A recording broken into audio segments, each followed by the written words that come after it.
Salam əzizlərim, neçə vaxt 2 dənə qarman yığırdım. Biri tam hazır oldu.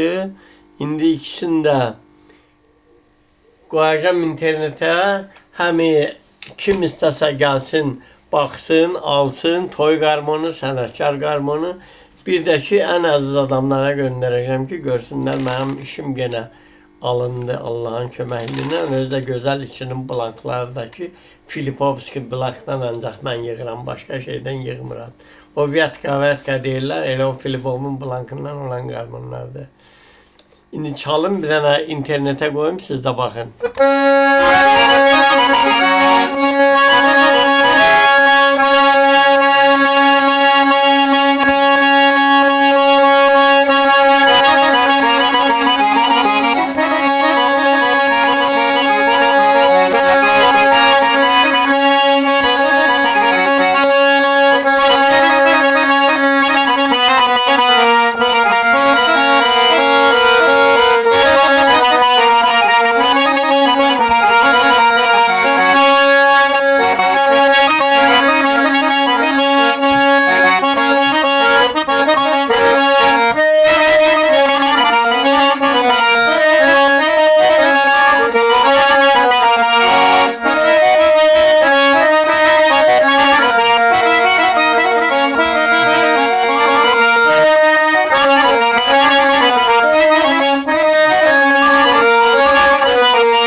Çok güzel qarmandır, əla səslənməsi var.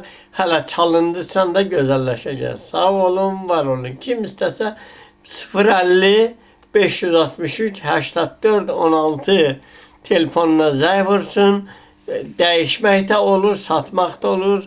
Gəlib alıb çalınsa düz 100 il bundan sonra da çalına bilər. Sağ olun, var olun.